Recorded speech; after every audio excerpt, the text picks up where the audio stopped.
genius or daddy's boy. Remus Lupin, werewolf, boggart equals full moon. Dash asterisk asterisk dash asterisk asterisk dash asterisk. Web novel has been shadow banning comments recently. This means that any comment that contains profanities in any form will be automatically deleted. So, if you are commenting with curses and profanities, censor a single letter or get creative. Chapter 80, New Employee, and Hogsmeade Attack. Dash asterisk asterisk dash asterisk asterisk dash asterisk. So you're looking for a job at AID. Quinn was sitting behind his desk in the AID office looking at a sheet of parchment in his hands. No. I don't. You called me here, answered Luna, sitting in front of the desk, her legs swinging in the air while she sat in her chair. Then what about this resume? Asked Quinn as he raised the sheet of parchment to show it to Luna.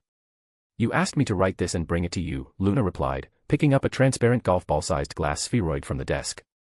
The second she picked it up, the glass spheroid gained colors, which took on the appearance of the Earth globe. Of course, Quinn nodded as he pretended to interview Luna. He set down Luna's resume and asked, Tell me, Ms. Lovegood, why are you suitable for this job? Tell me, Mr. West, why does this job deserve me? Luna counter-questioned Quinn as she tossed the glass globe up and down. And what is the job exactly? Oh, well, we offer excellent benefits, state-of-the-art tools, raw materials of all kinds, personal tutoring from me if I am free. Quinn clapped with a proud smile and added, we also have a library with guides written by me, Quinn West. Finally, we also provide a batch of cookies a day, courtesy of the kitchen house elves. They are quite good. Quinn's guides contained his understanding of some magic branches he had obtained from different magical cultures. The books that would be available to Luna would be about the Hogwarts subjects because he didn't want to share the other things he had been cooking. As for the job, you'll have to sit in the office for some time to take in the request from anyone who comes in. Plus, you will be my assistant. Quinn's motive for taking Luna to AID was to improve her communication skills. If she talked to the students who came in for requests and asked them for their requirements, it would help her develop her communication skills. With time, Luna would get better at talking to people and she would become more confident in herself. Luna's ears twitched, and she took her eyes off the glass globe. Cookies. You have cookies. Quinn leaned down in his chair, opened a drawer in his desk, and took out a glass jar full of cookies. Please, take one, Quinn offered the cookies, removing the lid from the jar. Luna picked one from the jar, looked at the cookies, then the cookie jar, and finally raised her head to peek at Quinn. Can I take another one? Quinn pretended to think before negotiating with his interviewee. Only if you take the job. Luna, without hesitation, dipped her hand into the cookie jar and took out another cookie. When do I start? You start tomorrow, Quinn smiled, shook hands with Luna, and said, Welcome to AID. Scene break. I really thought you would ask some girl out, Eddie asked as he settled an arm over Quinn's shoulders as he, Quinn, and Marcus walked to Hogsmeade. Now, why would you think that? Quinn asked as he and his two friends entered Hogsmeade on the first Hogsmeade weekend of the year. Which was the following day after Halloween. You know more girls than both, Marcus and I, combined, replied Eddie as he tightened his hold over Quinn. And you talk to them regularly. I really thought you would have asked one of them out. You're thinking small, Eddie, Marcus chirped in as he eyed Quinn. They looked towards Quinn and saw him walking away while looking at them. He was shaking his head. So you're saying that we are not good enough for your girlfriend's friends? Eddie shouted at Quinn. He pointed his finger at him and yelled, You have changed ever since you got a girlfriend, man. You were a decent bloke who honored our friendship before. I don't have a girlfriend. Whatever, you suck. Scene break. A group of individuals dressed in thick robes covering their entire bodies stood in a circle in a room with stone-covered walls.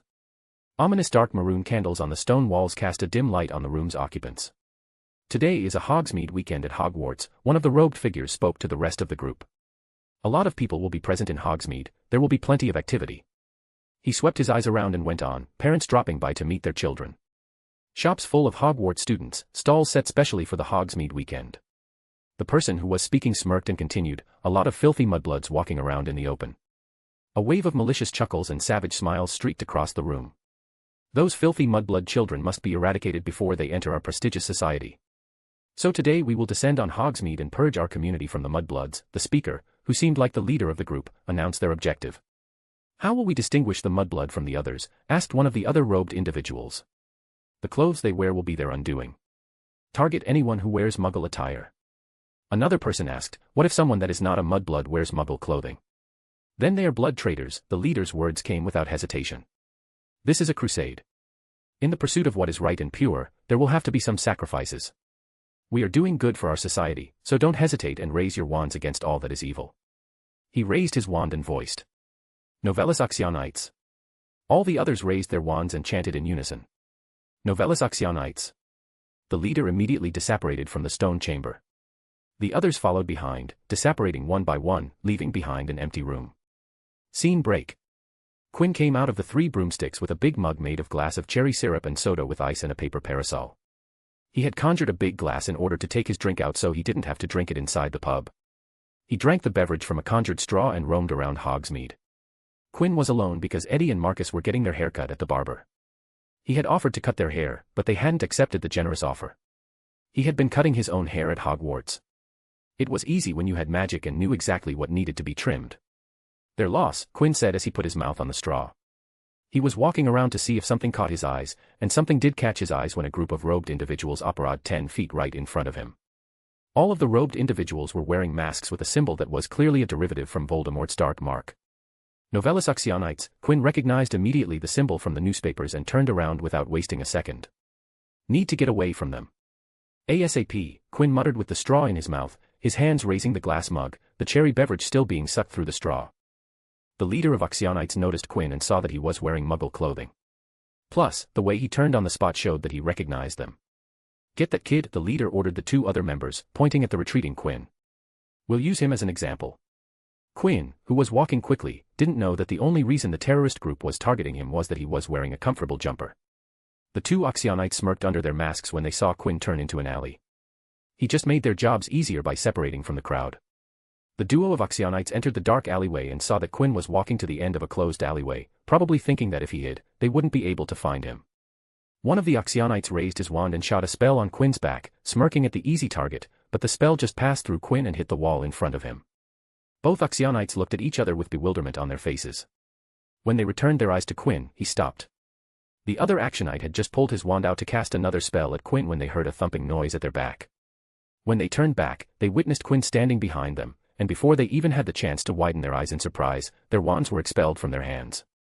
The next moment, 4 chains with cuffs came out of the ground beneath them and clamped on their wrists, pulling them to the ground. What dash? Oof. The Actionite duo couldn't accept the sudden turn of events and were wide-eyed as Quinn removed their masks. You guys are lucky that I finished my drink. You were this close to getting to me before I emptied out the mug. Quinn brought his fingers closer to emphasize how close they were. Release us, you filth dash dot, one of the unmasked individuals growled at Quinn, but Quinn slapped him hard before he could complete his sentence. Shut up, Quinn promptly explained his actions after slapping the guy. You. Do you know who dash dot? The other one spoke to get the same slap from Quinn. I won't repeat myself, shut up. Quinn sighed and decided to get them over. He stepped forward and placed one palm on both of their heads and immediately used Legilimency on the Oxyonites. After under half a minute, Quinn had a general sense on why Novellus Oxyonites were there at Hogsmeade. If anyone was paying attention, they would have noticed 3 people going inside the alleyway and none coming out. To think I would come across the boy who lived, the masked person slowly stepped towards them as he talked. I wasn't expecting to meet the one who vanquished our lord. All 4 Gryffindors stumbled to get their wands out and readied them, pointing them at the masked terrorist. But the Actionite didn't react. He didn't seem scared of the 4 wands that pointed at him. So courageous. Gryffindors, heh. The masked individual laughed at the 4 third-year kids. Children shouldn't play with wands. You could get hurt. He regarded the 4 with disgust. 2 Potter half-bloods, 1 mudblood, and 1 blood traitor, a good mix of filth that needs to be taken out from this society. Harry growled while raising his wand threateningly. Who are you? The Actionite spread his arms in grandeur and introduced himself. We are the new generation of the pure. The sacred revived order that fought for pure supremacy. There was a faint devotion in the person's voice as he went on. We are the knights that protect the world from the foul mud. We denounce the evils of impure blood. We eradicate those who act superior and hide they are inferior. The Golden Squad could hear the smile in the voice that chanted something like a motto while leering at them like they were bugs. The Dark Lord was the bright light that was going to lead us, wizards, to a greater height and show the unworthy muggles that they were nothing but bugs in front of us. He glared at Harry and spat. But, you somehow defeated him, so today I am going to kill you and protect the legacy of our great lord. He took a deep breath before announcing. In the name of the Dark Lord, we of Novellus AC-. The Actionite didn't get to complete his sentence as he sent something to his left and barely had the time to conjure a shield against the curse that bolted towards him. The curse tore through the shield and still had enough magic to force the Actionite to take a few steps back.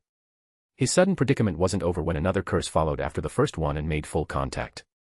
The curse blew up in a contained but forceful explosion, throwing the Actionite against the wall of the building to his right. Oof dash. The Actionite spurted some blood as he crashed into the building. His ears rang and his vision blurred. His impaired vision noticed 2 more curses speeding towards him. The 2 curses made contact, and 2 more contained, powerful explosions contacted his body, rendering him unconscious and badly hurt. Harry, Ivy, Hermione, and Ron stood there stunned. They gawked at the broken, bloodied, and bruised body of the masked individual. There they were listening to the bloke telling his agenda, about how he was going to avenge Voldemort, etc., and the next second, the man was blasted into the building wall, followed by 2 more explosions that battered the man's body. If things didn't happen so quickly, their first reaction would have been sickening revulsion from seeing the bloodied appearance of the masked men, but impulsively they looked in the direction from which the curses came, but there was no one there. The assailant, who had just beaten a man to a pulp, wasn't even aware that his victim was targeting the Golden Squad.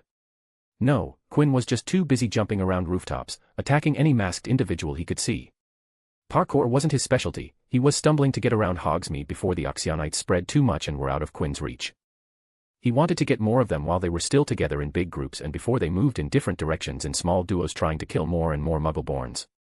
There, 2 more spotted, Quinn caught sight of 2 more masked individuals, so he immediately jumped off the rooftop, ran across the street from one alleyway towards another, and cast dark diffindos towards their legs, making them drop to the ground with horrid screams. Who is there? Quinn, who was running across the street, still invisible, turned his head towards the shout and saw 2 wand people running in his direction. He noticed the coat of arms on their clothes, and his eye twitched. Shit. Horrors. Time to bounce. He knew the disadvantages of turning invisible. When running at full speed, the invisibility spell would not effectively hide the person and show a transparent silhouette.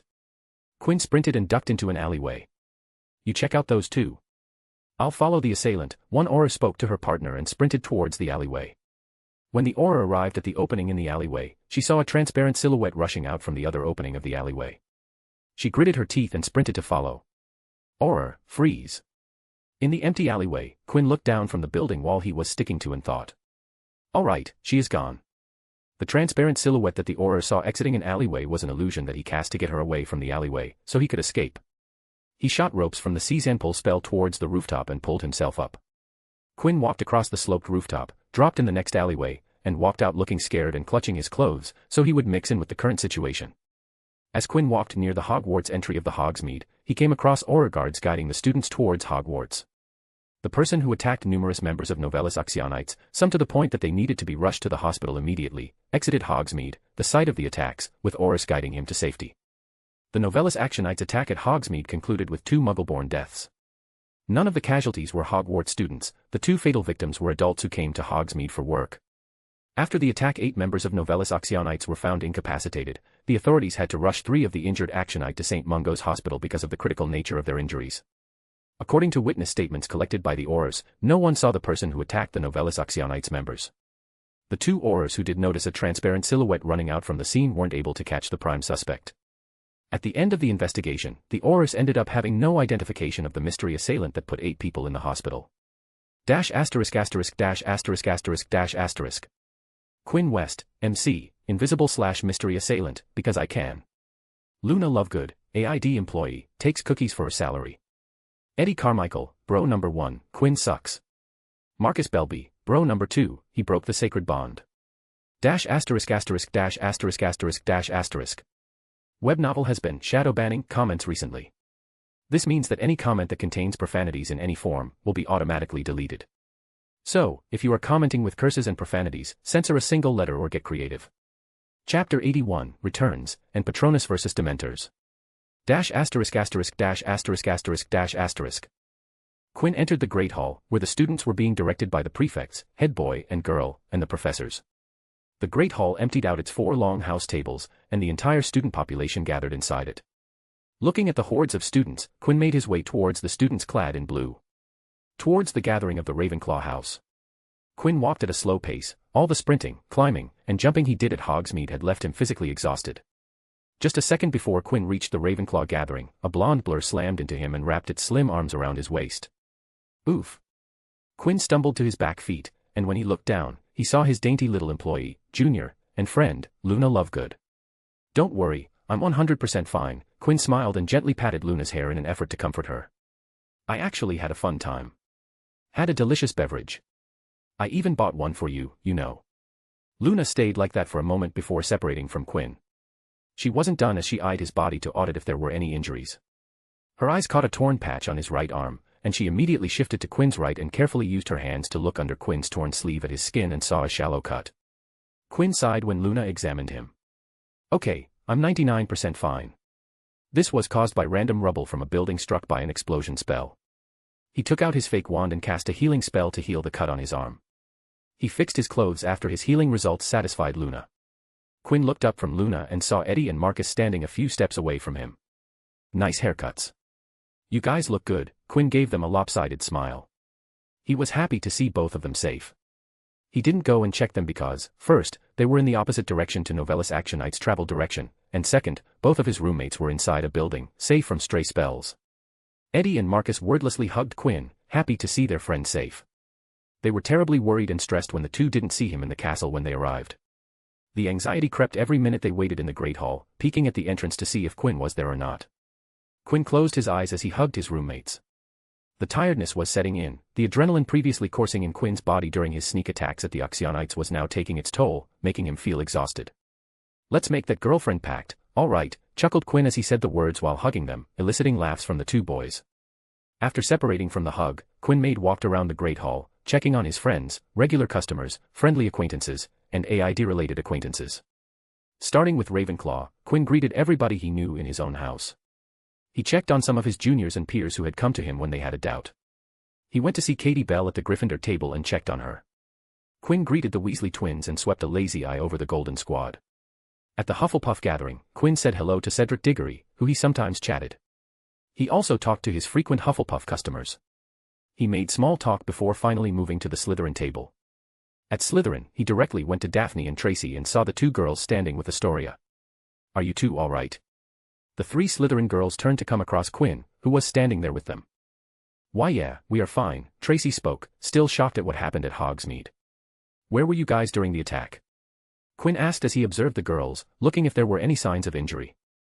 We were inside the three broomsticks, answered Daphne, who was, similarly, observing Quinn. Quinn sighed in relief and nodded, then you were in one of the safest places in Hogsmeade. Astoria tilted her head and questioned Quinn, a pub is the safest place at Hogsmeade. What makes you say that? Quinn chuckled and tossed a chocolate cube towards Astoria, who caught it and wondered how did Quinn suddenly make chocolate appear in his hand.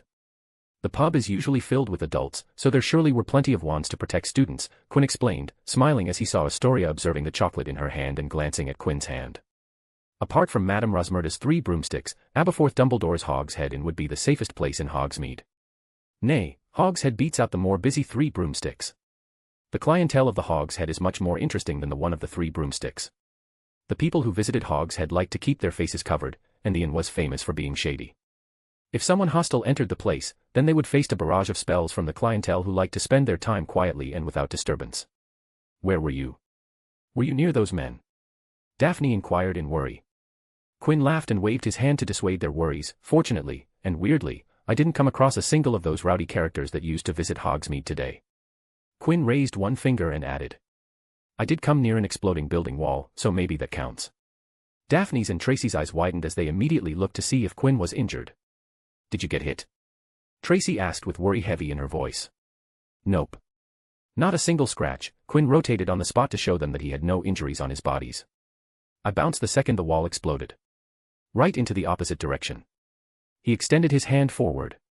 Quinn's chill attitude made the girls feel relieved. They put their worries aside and calmed down. How did you toss me this chocolate? Did you have it already in your hand? Astoria was weirdly interested in how Quinn gave her chocolate without taking anything out of his clothes. Quinn chuckled and showed the younger Greengrass his empty hands. Then, he extended her hand behind her ear, and when he pulled his hand back, there was a chocolate cube in hand. Like this, he smiled, wiggling his eyebrows. Astoria took the chocolate from Quinn's hand with a surprised expression and blurted in amazement, Now, how did you do that? My apologies, little lady. But a magician never reveals his secrets. Huh? What do you mean? Asked Astoria in confusion. She didn't recognize the famous phrase. Quinn just laughed and didn't reply, which confused Astoria even more. That day, the students were allowed to return to their regular lives after professors did a roll call and made sure that no student was missing. Everybody was relieved to know that no student was missing after the terrorist attack. They learned the full details of the incident the following day when the Morning Owl raid brought the newspapers to the students and professors. 2 people dead, 11 Novellus Actionites caught by the Aurors, and 8 of them were found incapacitated when the Aurors found them, littered across Hogsmeade. Then there was a section on the mysterious invisible vigilante, who aided in stopping the terrorist group before the Aurors arrived. The newspapers portrayed a positive image of the invisible vigilante, a hero who helped the public and then vanished without claiming any credit. The Aurors put a message in the newspaper asking for any information about the invisible vigilante. They were after this invisible vigilante for having used harmful magic in public. People of Hogwarts, you've heard it. The premier Quidditch nut, Madam McGonagall, the Scottish dame, has approved the rhinoscope. You know it when you hear the praise in her words. The rhinoscope is revolutionary, and unlike the traditional omnioculars, you don't have to keep holding them in your hands, just put them on your eyes and forget they are even there. The light goggles won't be a hindrance in any way, so you'll be able to enjoy your snacks. Even hold hands, or hold banners and flags for your teams. Now it was time to open the stores and start selling those babies. Quinn looked over the stands and saw that his salespeople had entered the stands just as he had instructed them to. You can buy the rhinoscopes in the stands since, as I speak, the hard-working volunteers are roaming the stands for your benefit. And for my benefit, Quinn's thoughts went unheard as he smiled, golden galleons shining in his eyes. Buy the rhinoscopes as soon as possible because we only have limited stock. Remember, these kinds of opportunities only come once in a lifetime. And every Quidditch game going forth, Quinn laughed devilishly in his mind. So buy the handy goggles and stand out from your fellow students with a fashionable Quidditch accessory. Quinn stood up from his seat as he swept his eyes throughout the stands. He was pleased to see that students were buying his merchandise. Mr. West, please get back to Quidditch, said McGonagall with a sigh, a little embarrassed for losing herself moments ago. Quinn beamed at the deputy headmistress and grinned, of course, Professor. Turning back to the field, Quinn noted that the players were entering the Quidditch field. At the same time, he looked up at the sky and observed that the storm was getting stronger. Is it possible to even hear me, wondered Quinn. He decided to spruce up magic on the microphone so everyone could hear his voice. Quinn's fingers wrapped around the microphone and pumped magic into the magical microphone. He could feel a faint thrum of magic in it, which brought a smile to his face. The players have entered the field. The game is about to start, so grab onto your rain covers and get ready to see some dangerous flying, especially with all this rain. Oh, boy. Let's hope people crash. Quinn's voice reached every corner of the stadium and even the players themselves, who couldn't even hear the crowd's cheer. Mr. West, warned McGonagall at his back. So, as I was saying, ladies and gentlemen, Oliver Wood, Cedric Diggory, and Harry Potter, have entered the field, so grab the rhinoscopes and zoom on them. Mr. West. Anyway, I don't have to tell you what to do. Go crazy, said Quinn very quickly. He finally took a deep breath and roared, let the game begin. As Quinn announced the start of the game, the players took off into the air. Quinn himself turned back and gave a thumbs up to Lily Potter with a goofy smirk since she had yelled to her son. Lily Potter sighed and pinched the bridge of her nose. Appearance-wise, her son, Harry, was a copy of her husband, but on the inside, Harry had plenty of things that reminded her of his godfather, Sirius Black. James had spent his entire school career chasing after her, but Sirius had been famous for being a flirt with any girl that caught his attention. She didn't want her son to copy his godfather's behavior while he was in school. The game continued as the sky got darker and darker. The rain started to pour heavily. It was growing harder for the broom riders to maintain a grip on their brooms. The players felt very cold and numb, the rain was leaching any enthusiasm to remain on the field. The visibility got so low that players bumped into each other, without knowing if it was a teammate or an opponent. After half an hour under the pouring water, anyone who had rhinoscopes saw that Harry Potter had abruptly gone up, his broom climbing up the sky. He rose above the other players, gaining altitude against the pouring rain. Quinn's eyes widened when he recalled the events of this game. Quinn killed the magic in the microphone, turned back towards the teachers, and said, "You might want to release your Patronuses towards the sky. Potter is gaining altitude. I'm pretty sure that all the Dementors are just above the stadium, with the stands filled with happy people." At once, the teachers' eyes widened. They bolted up from their chairs, looked at each other, whipped out their wands, and shouted at once. Expecto Patronum. Multiple corporeal Patronus shot out from their wands. Silvery guardians climbed up towards the sky. Quinn was about to return his attention back to the sky, but then he heard the groaning of a chair and felt some magic. He turned his face to the other side and saw Albus Dumbledore dressed in dark blue robes, standing up from his chair. In the current weather, his robes looked closer to black than blue. Oh, he is mad, Quinn thought, seeing the darkened face of Albus Dumbledore. The headmaster looked madder than Quinn had ever seen him. There was pure fury etched on his face as he raised the death stick towards and shot his Patronus towards the sky, brighter than every other professor's Patronus. The silver phoenix rose, spread its wings, and flew up towards the hundreds of Dementors closing on Harry Potter.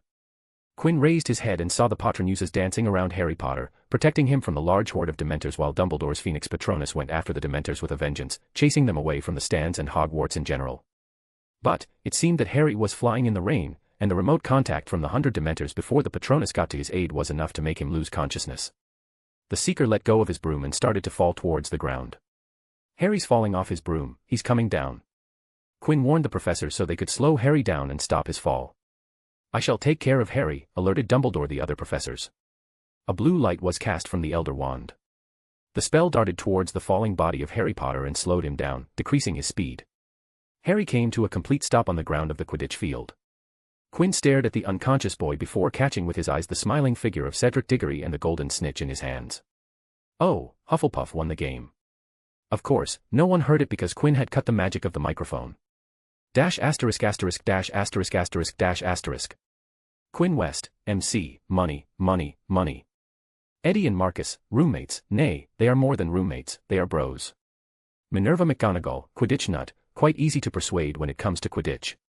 Albus Dumbledore, headmaster, rage, motherf ******** airs. Web novel has been shadow banning comments recently. This means that any comment that contains profanities in any form will be automatically deleted. So, if you are commenting with curses and profanities, censor a single letter or get creative. Chapter 82, Fifth Element, Upgrading, and Giant Squid. ************. Quinn sat in the most comfortable chair he had ever sat in. Everything from the seat height, width, depth, tilt, backrest, lumbar support and recline was perfect as far as Quinn was concerned. The materials used in the chair, armrest, and headrest were the best he had ever experienced. For the person who rarely sat in chairs with backrests, this was heaven in a room because Quinn's body was feeling comfort all over. Pulling back a little, Quinn, in his chair, was in a simple room with a fireplace and a small library. There was a small table beside Quinn's chair with a candle lamp on it providing light. The room screamed of being Quinn's comfort zone. The chair was facing the fireplace and Quinn closed his eyes. His eyes were darting underneath his closed eyelids. Diving into his mind, he saw himself, standing in his mindscape, his eyes looking around the mindscape, watching something only visible to him. Many magical cultures used to talk about 4 classical elements. Classical elements were typically referred to as water, earth, fire, and air, which were proposed to explain the nature and complexity of all matter in terms of simpler substances.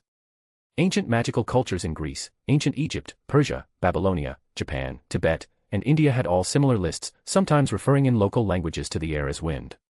These different cultures and even individual magical scholars had widely varying explanations concerning their attributes and how these theories related to observable phenomena like magical cosmology. Sometimes these theories overlapped with mythology and were personified in deities. Some of these interpretations included atomism, the idea of tiny, indivisible portions of matter. Other interpretations considered the elements to be divisible into infinitely small pieces without changing their basic nature. The trials of time and advancement had tested these beliefs in magic, and many magical cultures still believed that these 4 elements made up the entire material world. Quinn didn't believe in classical element theory because he knew about modern atomic theory. However, he didn't consider the non-magical theory of matter to be the complete and correct interpretation to be the base of all matter because atomic theory didn't take magic into consideration. He had also given the 4 classical elemental theories a thought, and he wondered if air, water, earth, and fire were magical equivalents to gas, liquid, solid, and plasma. But Quinn's interpretation was shot down after reading about the classical elemental theories from all the cultures. While states of solid, liquid, gas, and plasma shared many attributes with the classical elements of earth, water, air, and fire respectively, these states were as such due to the similar behavior of different types of atoms at comparable energy levels. Not because they contained a type of atom or building block or a type of substance. But in the classical elemental theory, Quinn had found something interesting. Something that he personally believed to be true. Many cultures that subscribed to some form of the classical elemental theory believed in the existence of another element. The non-magical scientists disregarded the 5th element through experimentation. The 5th classical element, known as ether, also spelled ether, aether, or the other name, quintessence, the material that filled the region of the universe above the terrestrial sphere. Quinn believed the 5th element to be magic itself. The 5th element, that was present everywhere, something that the non-magical weren't able to find because they weren't capable of finding it. It wasn't in their heritage to find magic. The prevailing axiom regarding magic was that it was present in living beings. It was present in magical humans, other magical species, magical flora, and fauna. Magic was present inside those who were capable of possessing it. The modern magic scholars didn't believe that magic was omnipresent in the environment around them and that magical-enabled species were magic generators. Magic was a supernatural force present inside select beings that allowed them to change aspects of the world at a fundamental level. But Quinn thought differently. He believed that magic was omnipresent and that the 5th element that was apparently disproved even by the magical communities was indeed genuine and was magic. While Quinn didn't have conclusive proof about this theory of the 5th element being the magic force, he did have abstract evidence and reasons to believe in the 5th element. The reason he believed in the fifth element being magic and that it was omnipresent was the existence of poltergeists. A poltergeist was an indestructible spirit of chaos. They were like ghosts and haunted one specific place at a time. But unlike ghosts, they weren't alive before they died. A poltergeist didn't have a living part in their existence. They were immortal, beings that never had died and never would, as an immortal entity was never alive to begin with. Thus, poltergeists weren't born from anything and just manifested into existence. Humans, animals, plants, and a lot of other species reproduced through procreation. Even the Dementors divided to create another one of themselves. But poltergeists didn't come from their own species. They weren't born through reproduction but formed out of nothingness. Quinn believed they were from magic, and when certain conditions were met, it would trigger the magic in that place to give birth to a poltergeist. The sole existence of poltergeists made the base of Quinn's belief in the presence of an omnipresent element which he considered being magic. Because if magic wasn't omnipresent, then poltergeists wouldn't be able to manifest into this world. Whether Quinn was right or wrong was far in the future. But right now, Quinn was using the idea of an omnipresent element that existed everywhere in the universe to improve his occlumency. According to Alan, Quinn's defense aspect occlumency was useless if someone could get past his primary and secondary shields without him noticing it. If a stealth infiltration was successful, then Quinn was screwed because beyond that point. The solution to that problem was to add extra features to his occlumency defenses. To detect any foreign mental attack that got past Quinn's shields, Quinn came up with an idea and decided to fill his entire mindscape with an omnipresent substance. Something like the fifth element from the classical elemental theory, but its base properties were to combat foreign mental magic.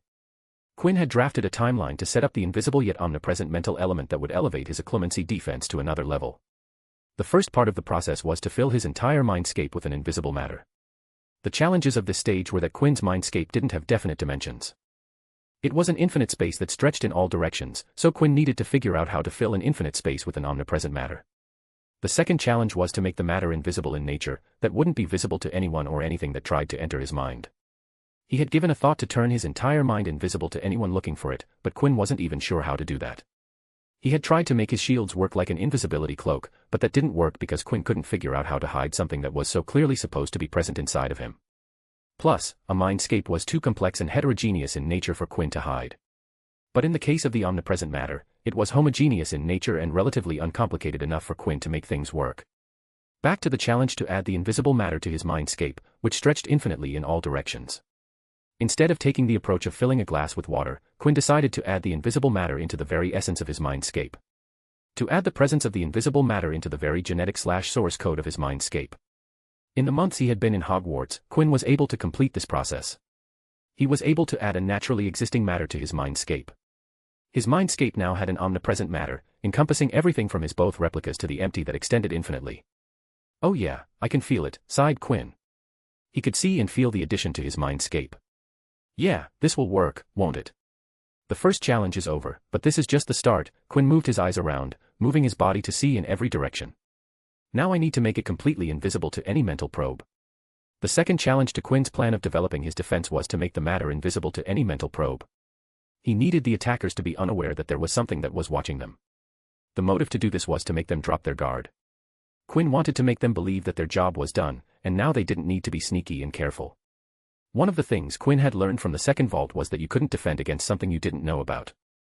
So if his attackers didn't know about the invisible matter, then they wouldn't be cautious against it, making the job of the omnipresent matter easier. "This is going to be so difficult," whined Quinn in a sing-song voice. Making the matter invisible to the attacker meant that he needed to be better than them. He needed to outskill them and cover all bases so the invisible matter wouldn't show up on any legitimacy detection probes. "This is going to be another repeat of my detection layer training." Quinn licked his lip and exhaled a deep breath. "This will be a huge part of my next few months." Quinn had developed his detection layer by testing it against various legitimacy attacks, actively trying to detect masked legitimacy attacks until his detection layer was strengthened enough to do it passively. "This time around, it will be the opposite," mumbled Quinn to himself as he waved a hand through the air of his mindscape. "I have to develop the matter to the point that an attacker won't be able to detect it." Last time around, it was seeking from hide and seek. This time, it would be hiding from hide and seek. When this part of the upgrade was completed, the next part would be the actual defense, where Quinn would change the nature of the invisible matter to hinder foreign mental magic. That would turn the very environment of Quinn's mindscape into a defensive asset. And Quinn had already started on the preparation for the development of a lethal environment. The mental representation of Quinn closed his eyes for a moment, and when he opened them, the sight had changed. Now he stood in the emotional core of his mind. It was an extensive network of small point lights connected to each other. A network that spanned many kilometers if taken in scale to the small mental representation of Quinn. Every tiny point light was some emotion related to an event in Quinn's life. And because of the continuity in a person's life, every event was connected to other events, creating an extensive network. This place differed from the emotional representation that Alan had visited to check on Quinn's emotional status. This was the full expanse. If someone gained access to this part of Quinn's mind, they would have complete control over Quinn's emotions.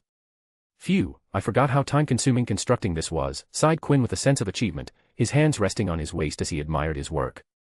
There was a cover over the expansive network of emotion that Quinn had spent his entire life feeling. It was the same graphene-inspired defensive layer that Quinn used for his normal defensive layer, which covered his mindscape.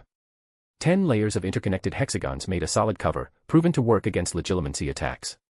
Quinn's primary and secondary defensive shields were over 100 layers and 50 layers thick respectively, so this shield looked very thin in comparison. But this defensive shield had an additional feature that the original defensive shields didn't have.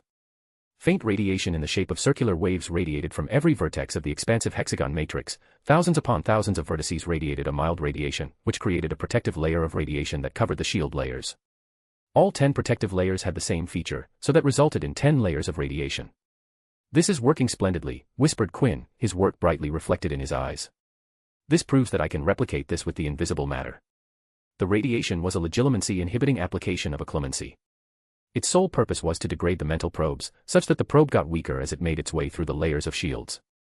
Plus, the strength of the radiation got stronger as the probe made its way deeper into the shield because the layers of radiation piled on. Even if I stop now, I can add this to my main shields, and this would push them to another level, a qualitative change. A smile made its way onto Quinn's face as he thought about the future of his defensive shields. Now, I need to figure out how to add this to the invisible matter. I have to think of a name for the invisible material. I can't keep calling it invisible matter. The radiation shields were a proof of concept, but to add this effect to the invisible matter was another challenge that Quinn needed to study up on and figure out how to do. Just thinking about it gives me a mental boner. A whole mindscape turned into an active radiation zone. Yeah, Quinn repeatedly nodded his head with an excited smile on his face. This is going to be my greatest work. Ooh, I can imagine it, the legilimens entering my mindscape and immediately getting hit with radiation, and from a source that they can't see. Yeah, I knew this would be good when I figured it out. Slowly the mental attack would crumble and snuff out like a candle flame in a windy night. Quinn made a fist and closed it with a snap, squeezing it tight as if crushing something in his grasp. Scene break. At the snowy lakeside of the Great Lake, Quinn stood staring at the lake's surface, wondering about the third vault and Neptune. It is definitely Neptune, the god, and I am sure the clue is definitely related to the Great Lake. Would I have to venture out of Hogwarts via the waterway? While building upon the third vault being in water theory, Quinn found out that the Great Lake was connected to the ocean through underground waterways. When he thought more about this information, it made sense because next year when the Triwizard Tournament was held at Hogwarts, the Demstrang ship had emerged from inside the lake, and with this piece of information, it made sense. It is also most definitely referring to water, muttered Quinn, his hands behind his back as he looked at the snow near his feet. I can swallow it, and I can drown in it, which is most probably the meaning of devour in the riddle. But there was still something that was missing, and it stopped Quinn from finalizing his reasoning. What the hell is Neptune's bane? This is tied to the Forgotten Dome. I need to know if I am going in the same direction, grumbled Quinn, kicking the snow near his feet. Deep in the bane of Neptune's home. The riddle pointed to Neptune's bane, not Neptune himself, but Quinn still hadn't been able to pinpoint the identity of Neptune's bane. The home of Neptune's bane, it could be possible that the bane's home wasn't in the Great Lake or in water at all. Neptune's enemy might not live in water, it could be somewhere entirely else, and Quinn was thinking about this all wrong. Who or what is the bane? The sound of splashing water gained Quinn's and brought him out his thoughts. He looked up and saw a large tentacle coming out of the water. The giant squid, mumbled Quinn, looking at the tentacle of one of the Great Lake's residents. Giant squids could reach tremendous sizes and are one of the largest living organisms on Earth. It was strongly suspected that giant squids had magical powers, but there was no evidence because the gigantic cephalopod never showed any signs of performing magic. It was difficult to study the creatures because they were very hard to find and rarely made appearances. The ones that did make the rare appearances attacked those who witnessed them. This particular giant squid was inhabiting the Great Lake on the grounds of Hogwarts Castle, a castle full of children, and it was only allowed to do so because it was a semi-domesticated giant squid. It was very docile and helpful to the Hogwarts students, such as when students fell into the lake during the first-year boat ride, it immediately pushed them safely back into the boat. The squid was also known to have played with students, such as when Fred Weasley, George Weasley, and Lee Jordan tickled its tentacles as it was lying partway out of the lake. And to have accepted food from students, such as when it received toast from Harry Potter. Quinn smiled when he remembered that despite the generalized fear of the giant species, a chocolate frog card for Hogwarts' beloved giant squid. The bane of ancient mariners and students at Hogwarts should the latter decide to go for a dip in the lake. Quinn stilled and stuttered as he recalled the chocolate frog card description. Partly because he just found the word bane, but partly because of an absurd yet heartbeat-fastening thought that struck Quinn. Neptune, mariners, giant squid, throaty whispers escaped Quinn as he stared at the giant tentacle. Quinn recalled a description of a legendary monster. A highly popular mythological animal, a legendary sea monster of gigantic size and cephalopod-like appearance, dwelling off the coasts of dangerous waters and terrorizing nearby sailors. The beast that made water travel difficult, scaring the people from setting sail in the vast water. Indirectly reducing Neptune's role in Roman religion because they feared the water. Things started to click inside Quinn's mind. He couldn't believe that the creature in front of him was Neptune's bane. It fit, but at the same time, it seemed absurd. Bloody hell, bloody hell. Bloody hell. Quinn yelled with an astonished expression as he set a palm over his forehead and used his other hand, all fingers pointing at the lone giant tentacle. A large quantity of water splashed everywhere as the giant squid whipped its tentacle against the lake's surface. This is not a giant squid. This is a bloody kraken. Dash asterisk asterisk dash asterisk asterisk dash asterisk. Quinn West, MC. Bloody hell. Hogwarts giant squid, peace-loving, kraken. Fiction-only reader, author, release. The Kraken. Dash asterisk asterisk dash asterisk asterisk dash asterisk. Web novel has been shadow banning comments recently. This means that any comment that contains profanities in any form will be automatically deleted. So, if you are commenting with curses and profanities, censor a single letter or get creative. Chapter 83, First Expedition and Guiding Growth. Dash asterisk asterisk dash asterisk asterisk dash asterisk.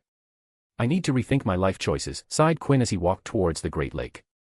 It was the start of January, and Quinn had just returned to Hogwarts after the Christmas break. The weather was the coldest of the year. Snow was falling almost constantly, and it covered the entire landscape around Hogwarts in white.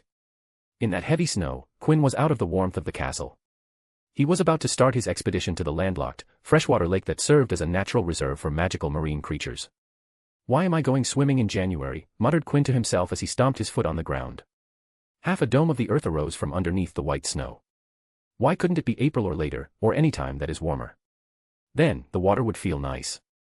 Quinn removed the many layers of clothes he was wearing and stuffed them into a small string bag with a minor expansion charm cast on it, leaving behind a pair of swimming trunks on his body. He tightened the string to squeeze shut the opening and stuck it to the inside surface of the dome. With a tap, the half-dome closed itself to form a full dome. Surrounding snow climbed the earth dome, covering it with white to camouflage it into the snowy surroundings. This is cold, Quinn breathed the chilly wind and exhaled icy mist. His skin was covered with goose pimples. However, Quinn wasn't shivering, nor were his teeth chattering due to the cold. Despite not having cast heating charms on his body, Quinn was used to this level of cold because he had suffered worse in the icy vault. Even though he used blood magic in the vault, he could still feel an amount of chill, so this wasn't that big of a deal to Quinn. Let's do this. Quinn rubbed his hands to generate heat as he waded into the water.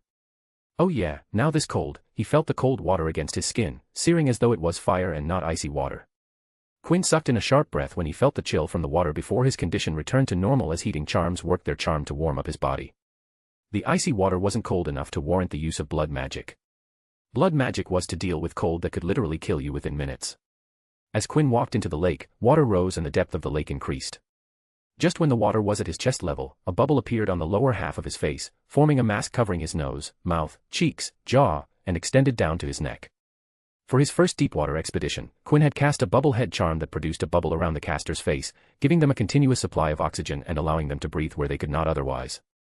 Submerging himself into the water, Quinn pushed himself off the stone floor and dove into the lake. The bubble head charm did its work and Quinn was able to breathe normally. Silence pressed upon his ears as he soared over a strange, dark, foggy landscape. He could only see 10 feet around him so, as he swam through the water, new scenes seemed to loom suddenly out of the oncoming darkness, rippling forests, tangled blackweed, wide plains of mud, littered with dull, glimmering stones. He swam deeper and deeper, out toward the middle of the lake. His eyes widened, and he stared through the eerily grey-lit water around him and the shadows beyond, where the water became opaque. Small fish flickered past him like silver darts. Once or twice he thought he saw something larger moving ahead of him, but when Quinn got nearer, he discovered it to be nothing but a large, blackened log or a dense clump of weed. Light green weed stretched ahead of him as far as he could see, 2 feet deep, like a meadow of very overgrown grass. Quinn was staring unblinkingly ahead of him, trying to discern shapes through the darkness, and then, without warning, something grabbed hold of his ankle. He twisted his body around and saw a Grindillo, a small pale green-skinned, horned water demon, poking out of the weed, its long fingers clutching tightly around Quinn's leg, its pointed fangs bared. Quinn sighed under his protective bubble, and a burst of magic from Quinn's foot blasted the tiny water demon away. A small group of Grindillos emerged from the weeds and tried to latch onto Quinn, but they crashed into an invisible shield before getting blasted off like the first one. The tiny water demons didn't seem to understand the situation from watching their brethren getting blasted off, as more and more jumped out of the weeds, trying to latch onto Quinn. Their target stood still in his spot and continued to eject them far away from him, pelting them with magic as their green skins grew angry red patches. Quinn didn't run away from the waves of Grindillos and just kept shooting at them like it was some fun game, and the tiny suckers kept coming out of the weeds, trying to get their tiny claws on Quinn. Haha, this is fun. It's like a first-person shooter, chuckled Quinn under his protection. He continued to shoot at them for a couple of minutes before the Grindillos understood what was happening and stopped attacking Quinn. They retreated back into the weeds and froze, peeking at him with their leafy green eyes. Quinn swam away, and after swimming for a while, he turned full circle in the water, the silence pressing harder than ever against his eardrums. Quinn knew he must be even deeper in the lake now, but nothing was moving but the rippling weed. I am lost, thought Quinn and decided to swim to the surface to gain a sense of his location. Swimming up to the surface, Quinn saw he had swum further to the south and away from the castle. He had moved towards the Hogsmeade train station and the dock from where the first-year students boarded their boats to get to the castle. I need to swim westwards, said Quinn, moving his hair out of his face. Quinn had observed the Kraken's tentacles, and he was able to deduce that the Kraken's main body hung out somewhere to the castle's west. Quinn had given the giant squid being a Kraken theory a thought while he was home. True giant squids, genus Architeuthis, 1, were deep-sea dwelling creatures and cannot live in freshwater, such as inland lochs in Scotland. It would not be able to stand the sunlight, pressure, salinity, or lack thereof, of the water, the space, or the lack of food. At one point during the books, it was fed bread, which it could not digest. Giant squids also had very tender skin that would break if touched, but the cephalopod giant living in the Great Lake could push out children who fell into the lake. This meant that the Hogwarts giant squid was of a magical species, and the Kraken was exactly the creature that would match the magical counterpart of the non-magical giant squid. Lucky that this one isn't a violent ship-sinking monster but a semi-domesticated, peace-loving school pet that loves to chill, thought Quinn as he dove back into the water and headed west. This time around, Quinn swam a bit higher over the weed to avoid any more Grindillos that might be lurking there. He swam on for what felt like at least 30 minutes. He passed over vast expanses of black mud now, which murkily swirled as he disturbed the water. Ugh, this is getting tiring, thought Quinn. He started to feel tired. He had already been swimming for over 50 minutes. I need to learn magic that makes swimming easier, or at least I need to make some diving fins, thought Quinn. Then, he stopped swimming for a second and looked at his feet. The next second, he conjured a pair of swimming fins on his feet. Alrighty, that was easy. Good job. Another 10 minutes and Quinn finally caught a glimpse of the Kraken's tentacle. The giant and long tentacle laid on the lake's bottom floor and covered a large surface area. He swam up to create some distance between him and the tentacle and slowly swam forward, watching as the tentacle got thicker and thicker. Merlin's beard, what I saw outside of the water was just the tip of the iceberg, wasn't it? As Quinn felt amazed by the side of the Kraken's tentacle. The end of said tentacle slowly rose and crept in the water, moving towards the tiny human who had gotten deep into its territory. And just when it got near Quinn, the tentacle sped up and moved in for the grab. What? The dash. Quinn, who was busy being amazed at the Kraken, suddenly was in the tip of the tentacle in his peripheral vision. The Kraken was trying to wrap its tentacle around him, it was trying to trap him. On instinct, Quinn released a magic force field shield which covered him 360 degrees. At first, the tentacle wrapped gently around the shield, but the next second, Quinn felt a tremendous force exerted from the tentacle as it tried to tighten its wrap around Quinn's safeguard. SHIT. The force field shield strained as Quinn pushed more magic into the force field shield, trying desperately to maintain the structural integrity. The Kraken, who had spotted a tiny human in its territory, wanted to grab him, but it was confused because something was stopping his tentacles from reaching him. It took the Kraken a few seconds to realize that the tiny human had magic around, so it stopped trying to reach the human. What felt like an eternity of struggle to Quinn was just 3 measly seconds before the squeezing force vanished. Quinn opened his tightly shut eyes with heavy breathing and he felt himself move. Afterwards, he saw that the tentacle wrapped around his shield was lifting him up. What is it doing? Where is it taking me? The tentacle took Quinn out of the water. The force field, which was still active, trapped the lake water inside the force field. From outside, it looked like the tentacle was holding a sphere of water with Quinn inside. I need to get away, thought Quinn. He immediately deactivated the force field, and immediately Quinn dropped down towards the water. The tentacle was holding onto the force field, so when Quinn released the magic, the water inside with Quinn slipped away from the tentacle's grasp. Unfortunately for Quinn, the Kraken was one step ahead of him. Another tentacle was waiting for him in the water. The second tentacle rose from the lake's surface and captured Quinn in one of its suction cups. Because of the sheer size of the Kraken, the suction cups lining its tentacles were huge. Quinn was swallowed inside the suction cup. He was trapped to his neck inside the suction cup. Foo-dash. Arg. Quinn struggled against the Kraken's bounds. He wanted to get out of here and was really tempted to use magic to tear through the Kraken's flesh. The only thing holding him back was because even though the Kraken had trapped him, it was only trapping him and not choking him out. Plus, the Kraken's reputation for decades was one of a friendly and peaceful creature. The Kraken's tentacle moved in the air and stopped right over the lakeside. The suction cup holding Quinn released its hold and unceremoniously dropped him onto the ground like a sack of potatoes. Quinn immediately stood up and vigilantly stared at the retreating tentacle. He was sure that the tentacle gave him a wave as it returned inside the water. What in the world just happened? He wasn't sure what happened. Quinn had swum for close to an hour, and just when he finally reached the Kraken, Neptune's bane, he was caught and ejected back to the land. Looking around, Quinn found he was on the lakeside, which was near the herbology greenhouses. My clothes bag is in the opposite direction, grumbled Quinn as he peered at the opposite bank of the Great Lake. I don't want to walk. I am so tired. With slumped shoulders, Quinn dried himself off the lake water. He conjured clothes over his body and started the long walk towards the other side of the lake to get his clothes back. Damn it, that was humiliating, thought Quinn as he walked. He was thinking about what to do next. From today Quinn had understood that if he got too close to the Kraken's body, it would eject him out of the lake. If he wanted to get to the vault, then he would have to get past the Kraken. I need to be faster, he thought based on today's events. First, I can't spend half an hour just to get near the Kraken. I need to find a way to get there faster than before. Second, I have to gain control while I am inside the water. The Kraken has too many tentacles, but I have the size advantage. I'm shorter, so I can evade him. To do that, though, I need to gain speed and nimbleness in my swimming. The gears in Quinn's mind turned as he pondered what magic would help him out in this situation. Water magic is definitely a plus, nothing better than water magic inside water. I could probably use it as jets to increase my speed so I can move much faster. It will also improve the things I can do while I'm under the water. As long as the Kraken doesn't have water magic capabilities, then I will be able to outmaneuver past him. He brushed a hand through his hair and prayed. Let's hope that whatever the vault is, it's inside some kind of building or room because I don't want to work on the vault while continuously evading the Kraken trying to get me out of water. The next part of the problem was Quinn surviving under the water. A human being like himself wasn't meant to stay in the water for extended amounts of time. Sure, he was athletic enough to swim for a long time, but if he was going to stay deep beneath the surface, then it would become dangerous. The bubblehead charm is not durable enough, it might break if I'm not careful. I can't take that kind of risk, speculated Quinn and cracked his neck as he continued to walk. I need to find another source of oxygen. This one will need to be more durable and needs to last as long as I need. Quinn had some ideas on achieving the solution to the oxygen problem, but it would need some study and research because his method required some finesse and delicate magic work. This is going to be a fun year. Scene break. It was late at night inside Quinn, Eddie, and Marcus's dorm room, and all three residents were ready to go to bed. Quinn, do you have any idea about the ministry notice? Asked Marcus from his bed. I heard someone talking about a notice. Do you have any idea what it is about?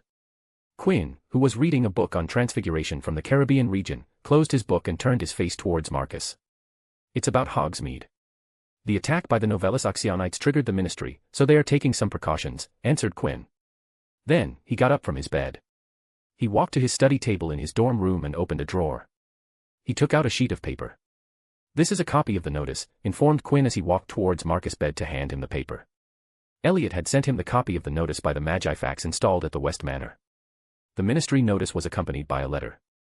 The letter advised that if Quinn wanted things from Hogsmeade, then he should preferably get them by mail order, and if he absolutely needed to visit Hogsmeade, he was to keep his visits short as possible. Marcus received the paper and read the ministry notice. By order of the Ministry of Magic. We have the duty to inform you that, until further notice, Dementors from Azkaban will be patrolling the streets of Hogsmeade every night after sundown. This measure has been put in place for the safety of the Hogsmeade residents and will be lifted when the ministry brings the terrorist group going by the name of Novellus Oxyanites. It is therefore advisable that you complete your shopping well before nightfall. Happy and prosperous New Year. Eddie also got curious, so he got up from his bed and walked over to Marcus's bed. He took the notice paper after Marcus was done reading it and read it. Are they serious? Eddie asked as he dropped the notice on Marcus' bed. They are putting Dementors in Hogsmeade. Isn't that a little too much? What is wrong with appointing some Aurors in the village? I guess they were thinking that if Dementors patrolled Hogwarts, then why not Hogsmeade, speculated Quinn, shrugging as he spoke. It will not be good for business, though. Marcus, who heard Quinn's answer, asked a question in response. Do you think the Ministry is still restricting the DMLE? By placing Dementors at Hogsmeade, are they trying to keep the Aurors away from the case? Marcus recalled the talk he and Eddie had with Quinn regarding the friction between the Ministry and the DMLE. This situation, to Marcus, that is, allowing Dementors to patrol Hogsmeade, seemed like the Minister's faction was still trying to restrict Aurors' office's movements. Quinn plopped himself down on Marcus' bed and said, I'm not sure if this is because of politics or because of the Dementors themselves. Dementors? What do they have to do with this? Asked Eddie, confused. The situation was because of the Minister's faction and the DMLE, he couldn't see how the Dementors fit into this situation. The Dementors feed off from the positive feelings. I don't know their level of sapience, but it is clear that they are sentient enough to taste and sense fear, as they are drawn to it and the promise of positive memories, continued Quinn. They obeyed the Ministry of Magic for years because, in guarding Azkaban, they were provided with the sustenance of any remaining hope or happiness from the prisoners. But now a lot of them are away from their food table, Azkaban. And Dumbledore doesn't allow them inside the castle, so they must have been growing restless for some time, furious at his refusal to let them inside the grounds. So I suppose the Ministry is trying to appease the Dementors by allowing them to patrol Hogsmeade at night. Marcus rubbed his temple and sighed, this is also confusing. Some of the conversations that Marcus, Eddie, and Quinn had this year were politics-related, and those conversations made both Marcus and Eddie increasingly involved in politics. Both of Quinn's roommates had started to think about the Ministry and what was happening around them. Quinn personally had seen both of his friends exchange thoughts on articles they had read in the newspaper and talk about things they hadn't addressed before. And the divide in the Ministry due to the Novellus Oxyonites was at the forefront in many of their conversations. Why don't you write letters to your parents? Write to them asking what they think about the current situation, suggested Quinn, while trying to provide them a way to gain more insight on the topic. Of course, I'm not saying to follow whatever they say. Just hear whatever they have to say and think about how you feel about it. Look up for more facts and get a complete picture. Maybe, then, you will be able to get a clear picture that would erase any confusion. Quinn was trying to make his friends people with critical thinking, people who weren't like the sheep that abounded the British Magical Society. He wanted them to be freethinkers, and, given the situation, having them form their own political views was a good start. People like Albus Dumbledore had an image in the public's mind that bordered worship, it made people trust him without giving it a second thought. And one thing George had taught Quinn was that blind trust was just like nails, the longer you have them, the more dangerous they get. Quinn didn't want his friends to become like the sheep that was everybody. He didn't need yes-men around him who just followed whatever he said. While that sounded good in a way, Quinn wanted the people with whom he interacted to be winners and not losers who couldn't think for themselves. Eddie and Marcus nodded at Quinn's suggestion of writing to their parents, and that brought a smile to Quinn's friends. It was a start. ************* Quinn West, MC, nothing ever goes away until it teaches us what we need to know. Eddie Carmichael, a thinking Ravenclaw, on a path that will set him apart. Marcus Belby, a Ravenclaw, seeking answers, sheep, he will never be. ************** Chapter 84, Interactive Learning and Illusion of Help. *************. Humming a pleasant tune, Quinn walked towards his office, ready to start another shift of quality consultation. I wonder how many will come today, wondered Quinn, thinking about what kind of problems he would get to see today. On an average day, Quinn would get maybe 2 to 3 customers. They would bring their problems to him, expecting a solution. Let's hope that some of them are non-homework-related problems, sighed Quinn, hoping that something interesting would come along. Homework-related requests consisted of Quinn giving homework-related resources to the clients and charging a few nuts for the information. The problem with this kind of problem was that there was no margin for getting students under his debt. He couldn't do their homework for them as that would attract unwanted attention from professors, and second, he didn't want to do people's homework. Quinn reached the office door and twisted the doorknob to open the door. He already knew that his assistant was already in there, so he didn't bother reaching for the key. When he opened the door, Quinn saw Luna sitting on his office bar stool behind his table with a client sitting in front of the table. The chime above the door rang, alerting the occupants of Quinn's entrance, causing both of them to look at him. He greeted them. "Good evening." Luna, who had her wand tucked behind her ear, waved a hand to Quinn and greeted him back. "Good evening." The client simply nodded when he saw Quinn but didn't verbally greet him. Quinn nodded back in response before silently walking to the workshop door and entering the workshop after unlocking the door. He didn't take over the conversation from Luna and let her deal with the client as talking with people was what he had hired her for. He set his book bag down and removed his robe. Luna knocked on the door before entering the workshop. He has brought an interesting request, informed Luna, twirling a few strands of her hair with her fingers. Quinn had told her to call him if the request was interesting. It had taken some time before Quinn successfully taught Luna what he meant by interesting, but eventually, Quinn and Luna came to the same page on what interesting meant. "All right, I'll be there," replied Quinn and asked a question. "Are you done with your homework?" I'm done," responded Luna in a sing-song voice. "I just need to bottle the potion in a vial for the class." "Excellent," praised Quinn before asking. "What about my assignments? How is the progress on that?"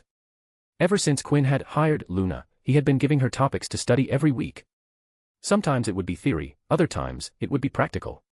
He had given her easy study topics, asked her to practice spells until she got used to them, or long-term projects like growing herbs and keeping track of their progress. He had been giving her fun stuff like treasure map hunts and riddles, just like Friar gave him, but in place of deadly vaults, he had been placing mystery objects around the castle that Luna needed to find and figure out how to solve/open them to get the treasure inside. Every mystery object would require some kind of transfiguration, charms, herbology, or potion brewing to open, making learning more fun for the quirky and eccentric Luna. Quinn wanted Luna to learn and utilize more magic because teenage years were the age where magic grew more rapidly, and he wanted Luna to take advantage of it. He understood that people wouldn't go to the extremes like him by exhausting his magic core every day, but he could make sure that Luna would use more magic while making it fun. All the assignments and projects that Quinn gave Luna were interconnected with each other. Quinn had planned out things so when she completed her 5th year, Luna would be done with her NEWT level education in all subjects other than care of magical creatures' practical portion, as bringing creatures into Hogwarts was a hassle. But if Canon Luna was anything of reference, then he was sure that his Luna would somehow cover that portion on her own.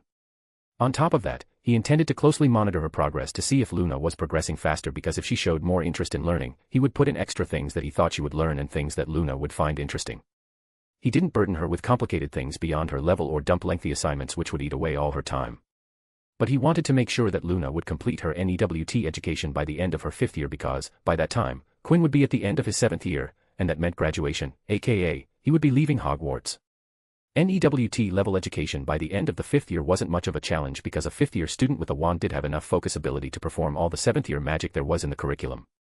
And with Quinn making study plans fitting to Luna's needs and aptitude, he was sure that not only would Luna understand NEWT level topics, but she would also have better magic capacity and control than her peers. Luna twirled on the spot and smiled in a fun way. "I'm still working on the blank parchment and riddle that you gave me." Quinn smiled as he thought of the riddle and blank parchment. The blank parchment was a secret treasure map, and the riddle was the clue to a potion that would make the treasure map visible and another indication that would give her a clue on how to open the mystery object that he had hid. "I see. Well, keep working on it," said Quinn, ruffling her hair. Now that he had caught up with her, Quinn asked, "So what is he here for?" Luna's answer put a smile on his face. "Now that is an interesting request, all right," smiled Quinn. He knew exactly how to solve the client's problem, but he wasn't expecting this particular request to come through his doors. He walked to the office and looked at the client as he sat down on his bar stool behind his desk. "Mr. Longbottom, you have brought one interesting request. Tell me, what made you request something like this from us?" On the client's stool sat Neville Longbottom, round-faced, short, chubby but not overly fat, brown hair. The Longbottom child was clumsy, forgetful, shy, and many considered him ill-suited for Gryffindor House because he seemed timid. He was the other child who qualified to be the prophecy child in Sybil Trelawney's prophecy as he was the child of the Longbottom couple, who had defied Voldemort thrice. Fortunately, Voldemort had decided to target the Potters first and had said in Harry Potter's fate to be the chosen one. I keep forgetting the password to the common room. So I write the passwords on a piece of parchment in case I forget it, but one of the prefects caught me as I was looking at my note." Neville's timid voice narrated his story. He was looking down at his lap as he spoke, not making eye contact with Quinn. "He dragged me to Professor McGonagall, and she scolded me for writing the password. Then when I returned to the common room, everybody was laughing at me." Neville looked like he was about to cry. Quinn could literally see tears pooling at the edges of his eyes. "So you have come to me, a Ravenclaw, to help you with the Gryffindor common room pass dash." Neville's ears reddened as he heard Quinn's words and cut him by standing from his bar stool and sputtered, "I'm sorry, this was stupid. Please, excuse me. I will leave." Quinn raised his hand with a smile on his face and stopped Neville. "Not at all, Mr. Longbottom. You have a problem, and you came to us to get a solution. We strive to solve any problem, so no, this isn't stupid." He gestured for Neville to return to his seat. "Please take a seat. I believe I can solve your problem." Neville blinked a couple of times at Quinn before sitting down. This time he made proper eye contact with Quinn, his eyes flashing with hope. "As you said, you always forget the common room password, there is nothing wrong with that, Quinn reassured Neville that this was something very commonplace. I'm sure a lot of your housemates also forget the password and have it written down somewhere. The prefect who caught you might have been having a bad day, and if not that, then we both can agree that he is a jerk. Bad-mouthing a third person behind their back, especially if that person wasn't well-liked, was a proven way to improve relations between two people. Quinn was using it to make Neville feel comfortable and assert that he wasn't at fault. From what I know, Gryffindor common room password changes once every 3 weeks, correct? Neville nodded in response to Quinn's question.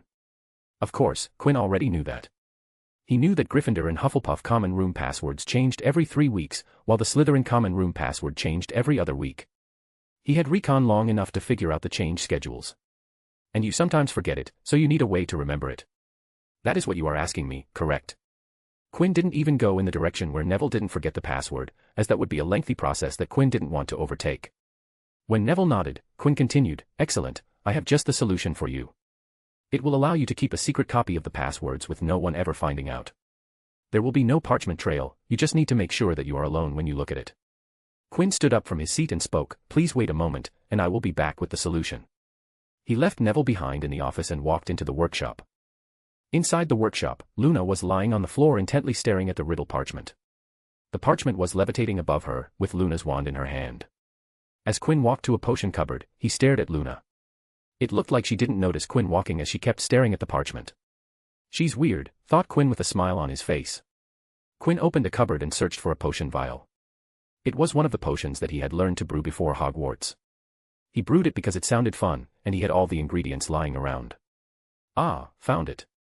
Taking a vial of inky black potion out of the cupboard, Quinn walked to another part of the room, stepped over Luna's body, and opened a drawer to get a thick calligraphy brush. Once again, Quinn stepped over Luna's body and walked outside to the office, and instead of sitting on his bar stool behind the table, Quinn sat beside Neville in the other client's stool. "We're ready," said Quinn as he set down the potion vial and calligraphy brush on the table. He turned to face Neville and started. "All right, before we start, I would like to explain what is this about in case you don't want to go through this." Quinn needed consent before he did anything, he didn't want complaints after he was done. "So this potion is a type of ink that is used on the skin. It is generally used by healers to mark parts on a patient's bodies if ever needed," explained Quinn, picking up the vial off the table. "But this is a little different recipe. I changed the recipe so that the ink sinks into the patient's body. That way, if the healer has drawn too many lines, they could hide some lines to avoid clutter. You know, small improvements to increase ease of use." Quinn lifted the sleeve of his left hand and placed a finger on his forearm. "I'm going to stain a patch of your forearm in this ink and then change it so that it will read the Gryffindor common room password. When you need the password, you can make it appear, and when you're done, you can hide it." Quinn looked up at Neville and asked, "Any questions?" "Will it hurt?" asked Neville with a wince in his voice. "Not at all," assured Quinn as he picked up the calligraphy brush from the table and showed it to Neville. "I'm going to use this brush to paint some ink on your arm. It might tickle, but after that, you won't feel anything. It won't hurt even when you make the ink appear or when you hide it." Neville looked relieved to hear that it wouldn't hurt. Neville thought that Quinn was a cool person, and he didn't want to cry in front of him. Plus, there was that other girl inside, and if he cried she might come out and see him cry. "We need a code word to make the ink appear," said Quinn. He wanted a code word that would reveal the password. "Tell me, Neville, what is your favorite tree, herb, plant, or any flora?" Neville tilted his head confused, wondering why Quinn was asking like this but answered nevertheless. "Chamomile." "Excellent, then that will be your code word," clapped Quinn, smiling at Neville. He knew Neville was a herbology lover, so assigning the code word as Neville's favorite plant would make sure that Neville would never forget it. Or I could have just used his name as the code word, but that is so boring, thought Quinn before speaking. "Now, let's get started and ink your forearm. Lift your sleeve and hold it in place." Quinn uncorked the vial and dipped the calligraphy brush into the vial. He waited as Neville clumsily pulled up his sleeve and awkwardly held it in place. "All right, let's begin." Quinn removed the brush from the vial and gently painted a stroke back and forth, drawing nothing in particular and just trying to put more and more ink on Neville's hand. After half a minute, Quinn felt that the ink was enough for any phrase that would be chosen as the Gryffindor common room password. "I think this is enough," said Quinn as he placed the brush on the table and pulled out his fake wand. Placing the wand tip on the inked area, Quinn fake chanted, "Immutatio." The ink moved on Neville's skin and took the form of the words, "Facta, non verba." As Quinn removed the wand tip to observe the result, Neville asked with his jaw open in shock, "How did you know the password?" "That isn't something you should waste your time thinking about, Mr. Longbottom. Some things aren't meant to be known, and this is one of them." Sometimes not knowing is better. Knowledge can turn into a curse if you're not careful. Quinn's voice was smooth and had a slower than usual flow to it, which made his words sound silky. It stopped Neville from trying to continue the questioning. The Gryffindor gulped while nodding, deciding to forget he had asked that question. Please take out your wand and place it on the inked words, instructed Quinn. Neville used the hand holding his sleeve to take out his father's wand, giving Quinn the chance to magically fold Neville's sleeve properly, unlike the awkward crumpled way Neville had done. Say chamomile to set it as the code word, said Quinn as he once again placed his fake wand tip on the inked words. Neville nervously placed his wand beside Quinn's and spoke, chamomile. The ink flashed, affirming that the code word was set, and immediately the ink disappeared as they sunk into Neville's skin, leaving behind no signs. Try saying the code word to see if it is working, instructed Quinn. Neville spoke chamomile with his wand tip pressed against his skin, and the words facta, non verba, appeared on his skin. Neville's eyes flashed with happiness as he repeatedly spoke chamomile, making the words appear and vanish on his skin. Thank you, said Neville, a smile on his face. He was relieved that now he wouldn't have to keep a parchment with the password written on it. He could just whip out his wand and would have the password on his hand. No worries. But you will have to come back every time the password changes so I can modify the words. Plus, this ink will slowly dissipate from your body, so you need to come back here to refill the ink. Neville nodded without any discomfort or reluctance. He was ready to come here as long as he was able to keep the password in his hand. What do I have to pay? Asked Neville. He was so happy that he was ready to empty his pocket money into Quinn's hands. Oh, about that, no need to pay me anything, smiled Quinn as he stood up with Neville following him. Quinn extended his hand for a handshake with Neville and spoke. I scratch your back, you'll scratch mine. This was just me helping you out, so when in the future I need your help, help me out. You'll help me out, right, Neville? Neville repeatedly nodded as he spoke, of course, I will help you. I will help you with anything. This is great, thank you. Thank you so much. No worries. Come back anytime you want, said Quinn with a kind and helpful smile. After Neville left, Quinn cleaned up things and sat behind his table, thinking about Neville Longbottom's request. While it seemed that Quinn had helped Neville with his request, the truth was that Neville was no better than before he entered the AID offices. Quinn hadn't helped out Neville one bit. What he had provided was just an illusion of help. Neville was now looking at his arm instead of paper. He could still very well get caught if he was careless and someone saw him revealing the password on his arm.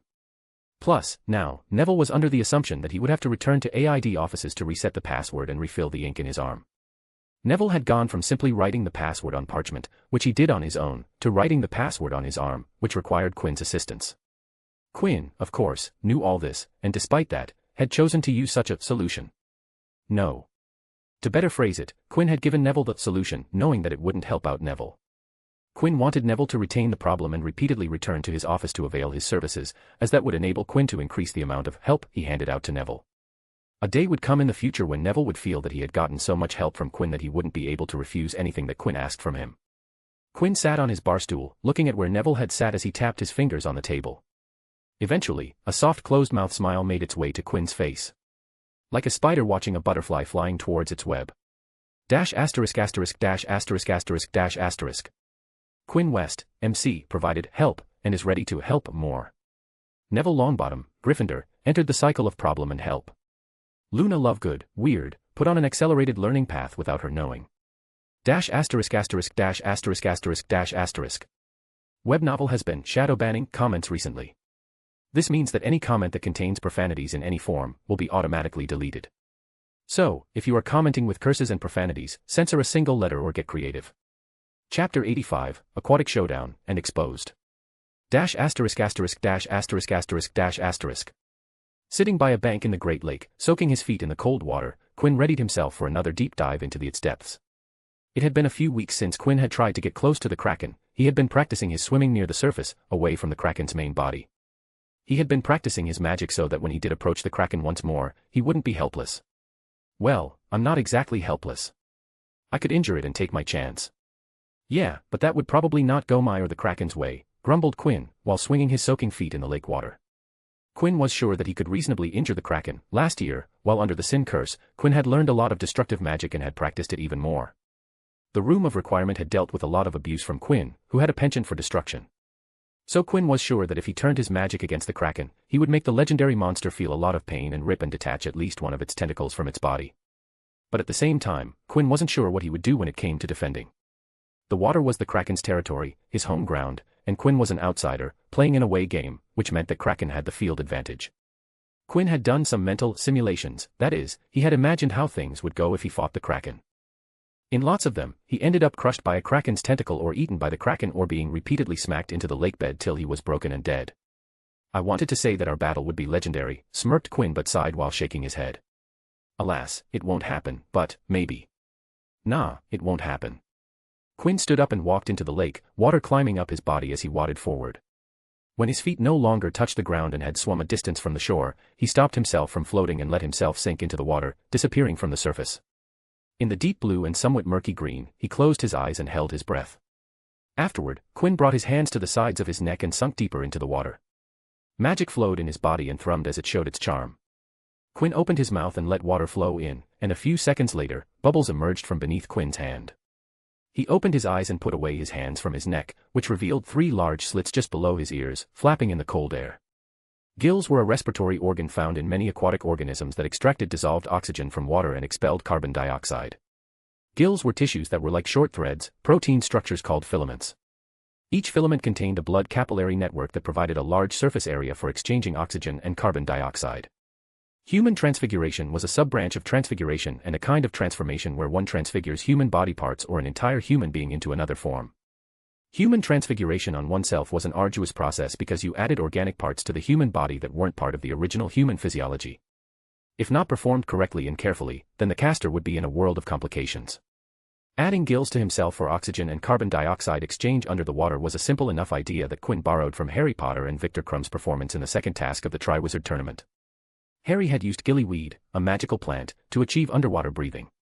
When eaten, it gave the consumer gills, allowing them to breathe underwater and webbing between the fingers and toes, allowing them to swim underwater with ease. Victor Crumb chose to attempt human transfigure on himself and tried to transform himself into a shark but managed only to transfigure his head. Still, it worked well enough for him to reach the Merpeople village because the shark head had gills that allowed him to breathe underwater. So Quinn combined both of those examples and gave him a pair of gills without turning into another species. He studied the anatomy of the gills from multiple aquatic species before he was able to clearly understand how the gills worked. From there on, Quinn had to transfigure gill structures with filaments that had a blood capillary network. He connected those capillaries to his own natural blood vessel network. Finally, he blocked his windpipe so that the water wouldn't go in his lungs and diverted to the gills, completing an artificial aquatic respiratory system in his body. The first gulp of icy lake water felt like the breath of life. He took another swallow of water and felt it pass smoothly through his gills, sending oxygen back to his brain. The oxygen circulation was established, and Quinn's body got a healthy dose of oxygen from the water. All right, everything seems to be working fine, thought Quinn, intaking more water to suck the oxygen out of the liquid. The gill flaps closed when Quinn took in water, and his mouth shut when the gill flaps opened to let out the water. Good, let's go. Quinn's magic leaked into the surrounding water, causing it to react with a short wave of vibration before it settled down to normalcy, but Quinn knew that it wasn't back to normal. With a single thought, the water reacted and pushed Quinn forward. He left behind a jet of water as Quinn's speed in water increased, and he zoomed across the lake towards the largest resident of the area. If you looked closely, it'd be possible to see Quinn covered in a teardrop-shaped envelope of calm water, as the turbulent water around that stable envelope made Quinn move inside the lake. After practicing for a few weeks, Quinn had learned a lot about using water magic to practice underwater swimming. Quinn had found that he needed to maintain calm water around him, as steady and stable water was ideal for proper oxygen circulation. The turbulent water hindered Quinn's ability to take in water, so to solve that, he tried many options, like covering his face with stable water, but that failed the integrity test and would turn turbulent after a certain speed. After many tests and configurations, Quinn had found that covering his entire body with a teardrop-shaped stable water cover was better, as not only did it pass the integrity test, it also spared Quinn's body from the water resistance he experienced while learning how to use water magic for swimming. Hydrodynamics for the win, smiled Quinn as he exerted more magic, pushing his speed up as he moved towards the Kraken. What previously took tens of minutes of physical swimming, now with the help of water magic, it took under 5 minutes for Quinn to start from his usual starting point to where the Kraken usually resided. There it is, thought Quinn as a tentacle entered his sight. Quinn stopped at a distance away from the tentacle and took a moment to form his plan. This would be his second encounter with the Kraken, although this time his goal was to at least make sure that the Kraken didn't touch him. That was all he wanted to accomplish today. Let's start. Quinn cracked his knuckles underwater, and the water once again formed a teardrop around Quinn. Quinn, then, contracted his body before extending it straight and shot himself towards the Kraken. Immediately, the Kraken's tentacle twitched as it felt a tiny human moving towards him at a faster speed than before. The next second, 2 tentacles rose from the lake floor and shot towards the smaller figure in the water. Quinn, who registered the twin tentacle pincer attack, immediately shot upward to avoid a tentacle. The next second, though, the other tentacle went upon Quinn, ready to grab him. Oh, no, I'm not going to the surface soon, thought Quinn. The water magic showed its maneuverability advantages as the teardrop cover narrowed. Water forces from different directions came into play, and Quinn moved towards the incoming tentacle, intending to escape its grasp with an aggressive approach. Quinn and the tentacle close onto each other, and at the last second, Quinn spun around the cylindrical body of the tentacle, leaving behind coils of water propulsions around the tentacle's body as he zoomed forward. Yes, celebrated Quinn as he put in more magic into speed and zoomed towards the Kraken's main body while intending to see its face. But the thing about tentacles is that they don't work like hands, they weren't single-jointed limbs and could fold and turn at any point of their length. And the Kraken knew it better than anyone else. So when Quinn escaped its first attempt, both tentacles immediately moved, turning towards Quinn and darting with speed to catch up with Quinn like homing missiles. Quinn, who was zooming forward, felt something behind him and saw that the tentacles he dodged were once again on his tail, and they were much faster than Quinn, so the distance was shortening as he watched them. He knew running away wasn't going to work for long, so he decided to use another branch of magic, a magic that had a massive advantage in his current situation. Turning his body towards the tentacles while still moving away from them, Quinn took a deep breath of water and called upon his magic. The magic from his magical core shot out into the water and waited for Quinn to give the command. Quinn waited, he waited for the tentacles to get closer and closer to each other as they moved nearer to Quinn, patiently watching for the right moment. When they were just about the distance Quinn wanted them to be, he dwelled deep into his memories. Ice. That single word brought him the memories of the chilling freeze of the icy vault, all the time he had spent in the area, feeling the cold seep into his bones. Just for the moment, Quinn felt that he was back in the icy vault, working on the snowflake icicle, trying to get inside the vault. Ice. With that thought, the magic got the command it was waiting for, and it made the wish come true in reality. Ice bloomed in the Great Lake, 2 giant bands of ice formed around the 2 tentacles, working as cuffs when the ice from the band shot towards each other, meeting to lock the tentacles with each other, causing them to slow down and snatch against each other. In an environment where water was everywhere, where the base material for making ice was in so much abundance, Quinn's ice magic worked with greater ease. He was able to push it to greater heights than he had ever reached. More and more ice bands formed around the surface of the tentacles, weighing them down as they locked them to each other. With a smirk on his face, Quinn raised an arm up, and a gigantic upward curving ice barrier formed just as a third tentacle tried to capture Quinn from above. Ha! I was expecting that, reveled Quinn as he made a fist with his raised hand. The third tentacle, which collided with the barrier, started to freeze as ice formed on its surface, climbing up at an alarming rate. But the next things Quinn saw wiped the smirk off Quinn's face. The initial 2 tentacles, sinking down because of the ice, moved and tugged to opposite sides. Immediately, there were cracks and crevices appeared in the ice constraints. Quinn's eyes widened as he saw the cracks in the ice. In response, he concentrated his magic to fill those cracks with more ice. But as he did that, he felt something on his side, and when Quinn moved his eyes to the side, he saw a 4th tentacle darting towards him. Motherfuck dash. Quinn tried to curse as he formed an ice sphere around him, and just as the ice sphere was about to complete, the collision with the 4th tentacle happened, sending the ice sphere with Quinn inside rushing to the opposite direction. Shit, he shouted, but underwater all that did was to create a gurgle. The whirling ice sphere stole Quinn's balance, and he tumbled inside for a good couple of seconds before he exerted magic and dissolved the ice sphere, leaving Quinn's body flailing. It took another few seconds before Quinn could regain balance, but he was still moving uncontrollably. Turning back to the direction he was drifting in an attempt to stop himself, Quinn came into another shock. Crap. Scene break. The Slytherin common room was a dungeon-like room with greenish lamps and chairs. This dungeon extended part way under the lake, giving the light in the room a green tinge. The room had lots of low-backed, black and dark green, button-tufted, leather sofas, skulls, and dark wood cupboards. One of the wooden tables had a wizard's chess set on it. The common room was decorated with tapestries featuring the adventures of famous medieval Slytherins. It had quite a dignified atmosphere, albeit quite a cold one. Daphne Greengrass, her sister, Astoria Greengrass, and Tracy Davis were sitting in there.